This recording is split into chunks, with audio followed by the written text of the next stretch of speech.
So the Chicago Bears were just connected to a huge trade, and it has to do with our head coaching position. And I want to ask you guys as fans before I get into that, who is your choice for head coach as it lies right now? Is it Thomas Brown? Many of you are going to say Ben Johnson. Let me know if you have something that's a little bit off the beaten path and put it in the comments. Would love to interact with you. And while you're at it, please like and subscribe. So we're looking at team president Kevin Warren and GM Ryan Poles. They offered some answers regarding this upcoming search, and the Bears are looking for a leader of men, their words. And they've vowed to leave no stone unturned in their quest to find the right coach. And that in itself, that might move them past a few of the first-time coaching candidates, but that's just me. So there's a ton of noise out there, and the leading voice lately is Mike Florio. He's been advocating that the Bears should trade for a coach. And coincidentally, I mean, are there any real coincidences? That very same coach has also just come out singing praises of our very own Caleb Williams. So the guy in question is San Francisco 49ers head coach Kyle Shanahan. Now, I'm going to get into this. I'm just not going to quote Florio and leave it at that. There's some components for this to walk through. And this was raised by the Bears blog, Robert Schmitz over there. Are we getting too fancy instead of just taking the obvious answer? And that's a really interesting thing to bring up. And here's his Twitter page. I'm just going to read straight from it. Bears fans tend to get bored with obvious correct answers and yearn for something creative. They did it with Justin Fields in the Hall versus Caleb Williams. They're doing it now with insert hard-nosed winner, retread head coach versus Ben Johnson. Just take the obvious answer. I'm going to close that down, but that's a really interesting thing to talk through, right? There's also the thought of Shanahan's status with his current team, right? They're not doing well with a 5-7 record. That's just one win better than the Bears, but unlike the NFC North, right? They're just one game back of the first place Seattle Seahawks, with the Hawks owning the tiebreaker due to their previous matchup. I want to get into this as well. So also there's a matter of cost, with the Bears having a surplus of draft picks coming up, but we've got pressing needs on the offensive line. Is trading for him wise because it's going to be expensive? Finally, is he even the best candidate? And what's the precedent for this? Is Ben Johnson truly the obvious answer? I mean, to me, the obvious answer might be who we already have in town with Thomas Brown. He's been the leading candidate recently, getting multiple interviews over the last coaching cycle. And the players, most notably Caleb Williams, you can see them responding to him in a big way. I'm going to reserve judgment, though. I want to wait and see if he can stack wins to finish this season. That's the audition that I'm looking for. I'm tired of the offense improving. I want to see a dude that can win on the sidelines. So pros with him too. He knows the issue this team has. He knows the myriad of issues that this team has and has had. Let's see if this team can overcome them with his leadership, because he knows the Bears intimately well, obviously. No excuses either, not even injuries. The Lions, for example, they just won a tight game against Green Bay, 13 players on injured reserve. Brown needs to win games, or I'm not that into this audition. So far, I'm a very big fan of what he's doing and who he is. But speaking of the Lions, Ben Johnson, is he the guy if Brown isn't? Everybody knows he's the hot name. He's doing some fantastic things in the Motor City, creative, aggressive. But I'm curious about something. Who's going to be on a staff? A dream team of like keeping Brown at OC, bringing in Robert Saleh in at defensive coordinator. I think that looks pretty good. But here's my concern with Johnson. And I'm not saying I dislike him as the obvious choice. The guy's never been a head coach before. Is he able to organizationally lead this team while still calling the plays? I have another concern. He's been calling plays with the best offensive line in football. It's likely most coordinators would look good in that context, right? You can get super creative. You can have fun with it. If your quarterback, if he's protected in this manner, if he's not going to be playing on his back, I mean, does he kind of give you Matt Nagy vibes? It's not like Detroit is going to let him pilfer the staff if he leaves. He's only worked with 2 NFL teams. Would his scheme hold up to adversity? Not saying it wouldn't, but I want to just toss it out there for discussion. Let's talk through this in the comments. I'm trying to be impartial here and ask good questions. So once again, I'm not against Johnson being the head coach, but I think it is important to actually look through this practically and see what he would look like if he's plucked out of this ideal situation in Detroit. So now we've got San Fran. Only 5 wins this season, aging roster, right? They might be forced to shed payroll in the very near future, transition some of these older guys out. If San Fran is heading toward even a partial rebuild, or if the organization overreacts to a bad year, teams do weird stuff, would he be available? I'm not so sure Shanny would even be interested in a rebuild. Even further, would he have interest in the Bears job? And that kind of brings me to this. The Bears can greatly aid in this if they want to grease the wheels, I guess I would say a bit, absolutely dominate San Francisco in this crucial game for them. That's one way to help with Shanahan's possible availability, right? We'll get to Pro Football Talks Mike Florio. He's the one that created the original stir in the Bears community when he floated the idea of pairing San Francisco 49ers head coach Kyle Shanahan with Caleb Williams. I mean, this is another route, getting a proven, getting a quarterback whisperer guy, getting a guy that's shown long-term offensive viability and the ability to do it multiple ways. If you kind of look at this, it's not unheard of. The last coach traded was Sean Payton. He was shipped in from the New Orleans Saints to the Denver Broncos. And what was the price? The Broncos gave up first and second round draft picks to receive Payton and a third round pick. So that was the price for Payton. And the Bears, kind of, if you look at their team, in a similar, but I think a little better situation than the Broncos. Denver was in a spot that they just fired Hackett. He hadn't made it through even one season. He was stuck with an aging quarterback who looked past his prime. You can argue that the Bears are in a better position due to Caleb Williams, other skill players on the offense and the defense still in their prime.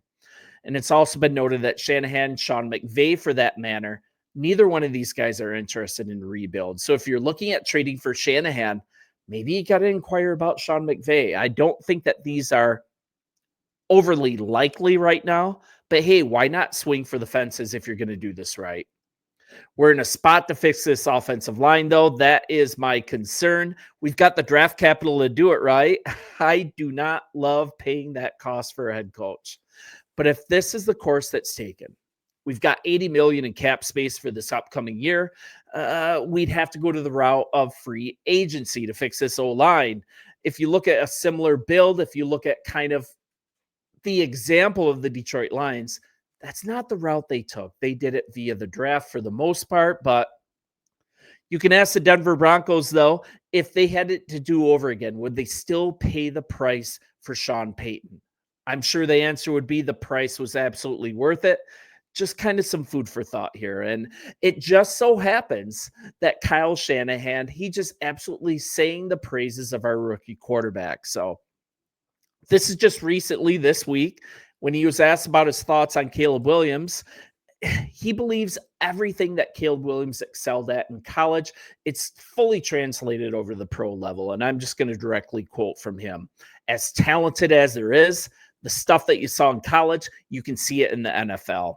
And he continued praising Williams. I'll take another excerpt of what he had to say. He believes that the Bears rookie was absolutely born to play this quarterback position. And he didn't have to say all this stuff.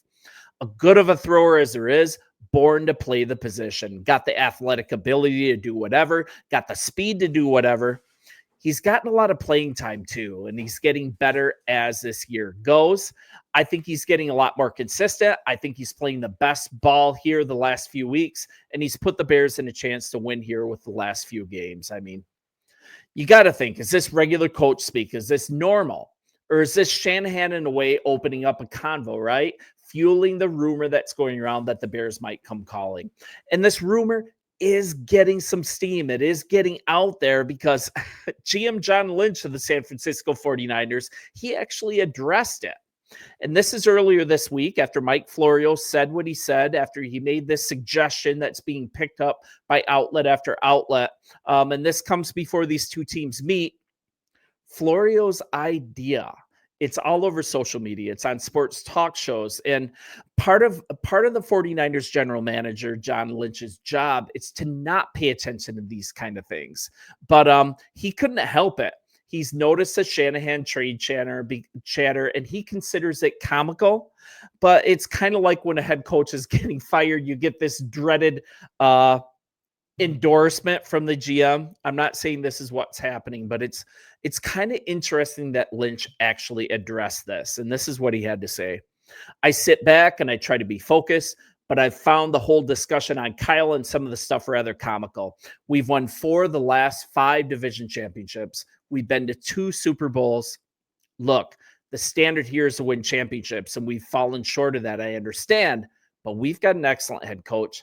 And the fact that people are talking about stuff like that, I do find it comical. So what's comical, what's interesting to me is the fact that he even addressed it. Let's see how John Lynch feels if the 49ers lose the rest of their games. Let's see how he feels if they get blown out by the Chicago Bears. Let's see how he feels if this team goes into a tailspin. I mean, even you're missing McCaffrey. He might not ever come back to be the player that he previously was. There's some wide receiver problems. I mean, Ayuk didn't show himself to be worth the money that they paid. Maybe this team really goes in a downturn, and San Francisco does what teams sometimes do. They do weird, ill-advised things, and they kind of shop their head coach around. It's interesting, at least.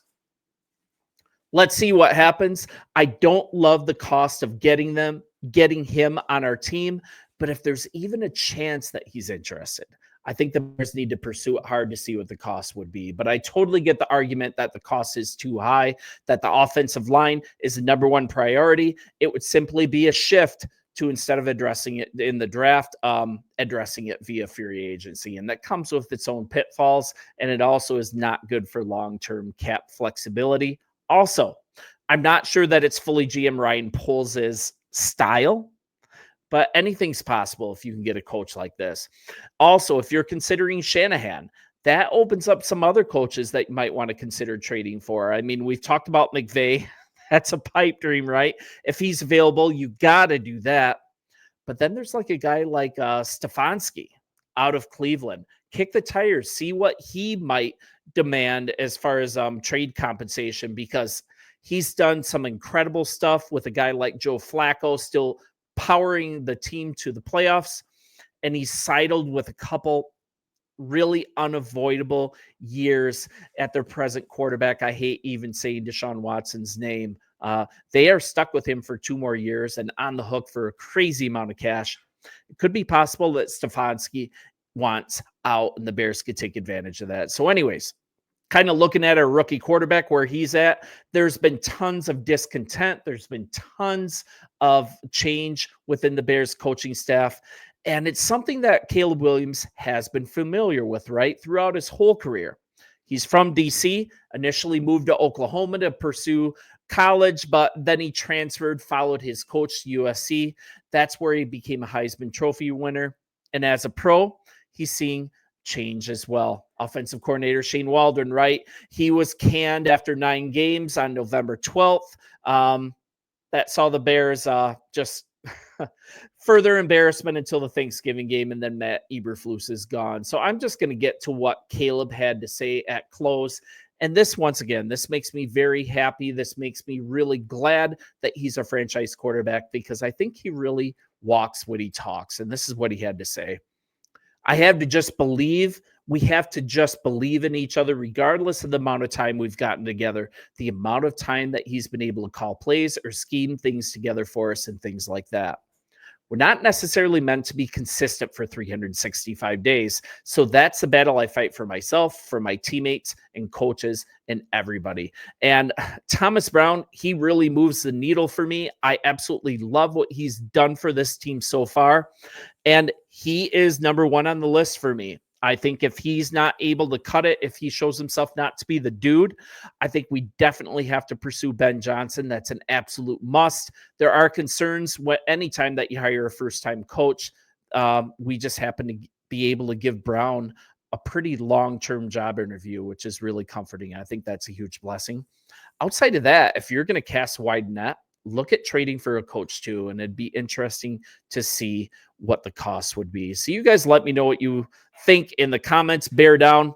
Thanks for at least having the conversation here. I know giving up that draft capital can sound incredibly scary, but if we're going to do this right, we got to look at all options. See you guys later, and we'll talk this weekend.